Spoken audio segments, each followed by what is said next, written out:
This program sponsored by Marwadi University, Rajkot, Gujarat. Join Global Campus for a 360-degree education. నమస్కారం, welcome to I dream. నేను మీ విజిత.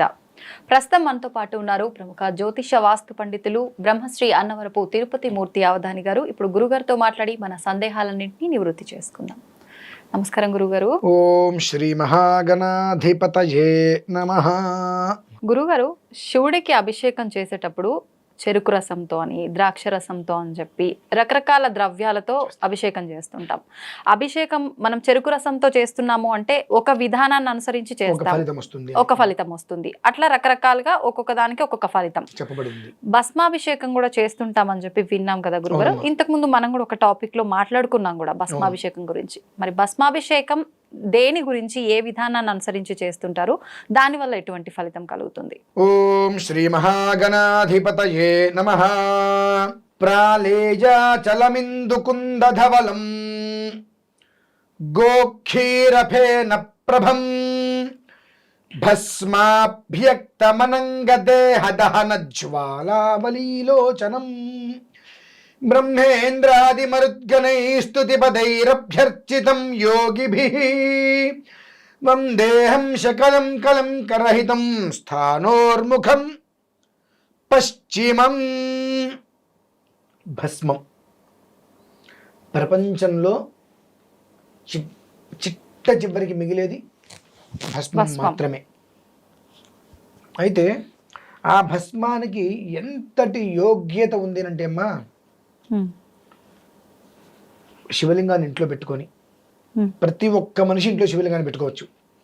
ఇంట్లో శివలింగం అంటే ఉండొద్దు అంటారు కదా గురుగారు, విగ్రహాలు. బుద్ధి లేని వాడు ఆ మాట చెప్తాడు ఉండొద్దు అని చెప్పి. కనీసం విచక్షణ ఉంటే, మన ఆత్మలో ఉన్నాడుగా, లోపల ఉన్నాడుగా, మన ఇంట్లో ఉండకూడదా? అయితే దానికి ఒక ప్రమాణం, ఒక 2 అంగుళాలు 2.5 3 అంగుళాల లోపే ఇంట్లో పెట్టుకోవాలి. ఎందుకంటారంటే మహానైవేద్యం పెట్టలేరు కనుక పెట్టవద్దు, అసలు తీసేయమంటారు. నువ్వు 2-2.5 అంగుళాల శివలింగం పెట్టుకో, ఓ పండు ఫలము నివేదన పెట్టుకో, అది వేరే విషయం. ప్రతి ఇంట్లోనూ కూడా శివలింగం ఉండాలి.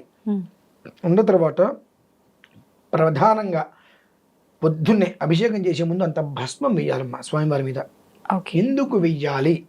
ఆ భస్మం శివుడి మీద వేస్తే కలిగేదేమిటి? బాగుంది. ఏం కలుగుతుంది? చరాచర జగత్తులో ఎన్ని రకాల పుష్పాలు ఉన్నాయండి? చాలా లెక్కలేదు. ఎన్ని రకాల ఫలాలు ఉన్నాయి, ఎన్ని రకాల బిల్వాలు ఉన్నాయి, చాలా.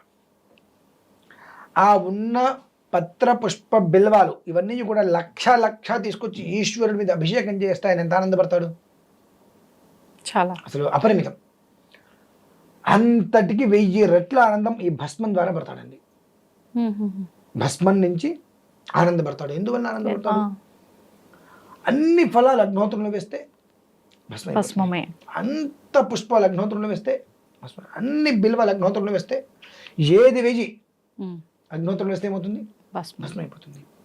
కనుక ఆ భస్మాభ్యక్తమనంగదేహ దహన, మనకు ఓంకారం ఉజ్జయిని వెళ్తే ఆ రోజు చితాభస్మం ఏదైతే ఉంటుందో ఆ భస్మంతో స్వామికి అభిషేకం చేస్తారు. దేహ దహన జ్వాల అన్నట్టుగా ఆ రోజు చితాభస్మం ఏదైతే ఉంటుందో చనిపోయిన వాళ్ళు ఆ భస్మంతో అభిషేకం చేస్తూ ఉంటారు.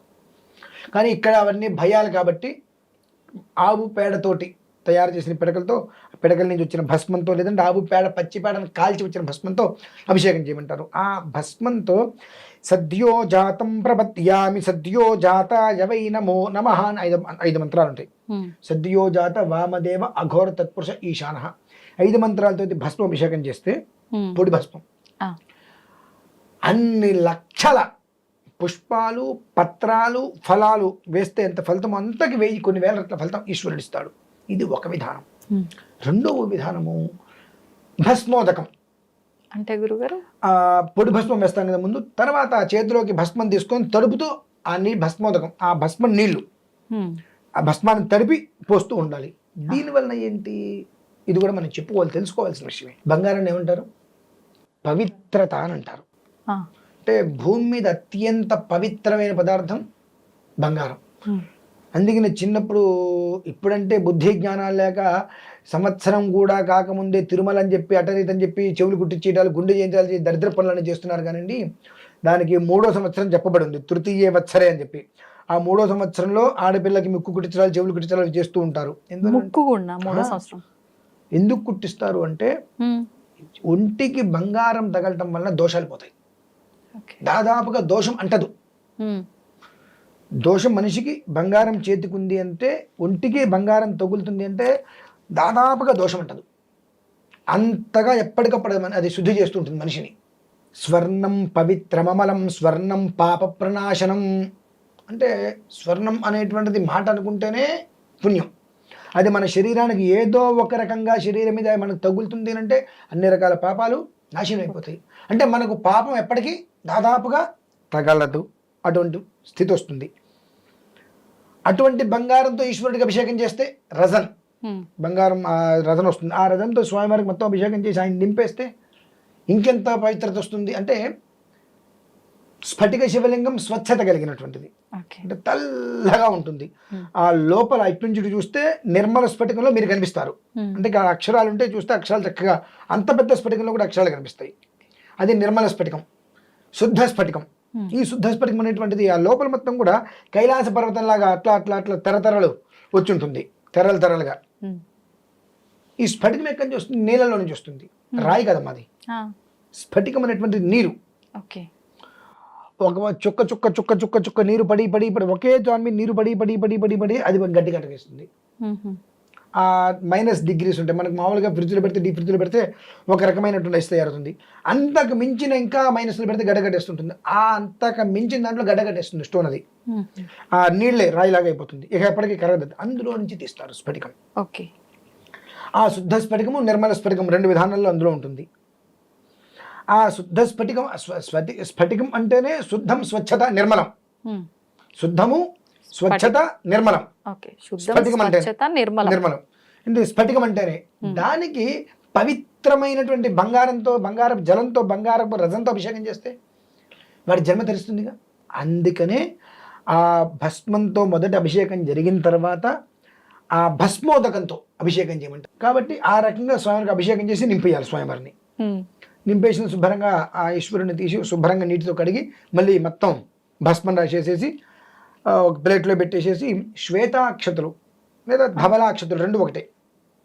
అంటే ఏంటి గురుగారు? మనకు అక్షతులు అనగానే పసుపుతోటో కుంకుమతోటో తెలుసు. ధవలాక్షతులు అని అంటే బియ్యాన్ని తడిపి వేస్తారు స్వామివారి మీద. అందులో ఏం కలపొద్దు, ఓన్లీ తడి బియ్యం. తిలాక్షతులు అంటే నువ్వులు కలిపినటువంటి బియ్యం లేదా తడిపినటువంటి బియ్యంలో నువ్వులు కలిపి స్వామివారి మీద వేయటం. అలా వేస్తారా? అయ్యో, నువ్వులు కలిపిన బియ్యం వేయటం, లేదంటే ఒత్తి బియ్యం వేసి నమస్కారం చేసుకుని పండు ఫలము నివేదన పెట్టడం. ఈ భస్మార్చనకున్న గొప్పతనం అమ్మా ఇది. ఎందుకంటే నువ్వు భూమి మీద నేను ఇది చెయ్యలేకపోయానే, పాలు పోయలేకపోయాను, పంచదార పోయలేకపోయానే, తేనె పోయలేకపోయాను, చెరుకు రసం పోయలేకపోయాను, ఎంత నాకు కొంచెం మీద దొరికింది, ఇవన్నీ ఎందుకు ఇంకా అసలు? ఇవన్నీ కూడా ఎక్కడున్నాయి? భస్మంలోనే ఉన్నాయి.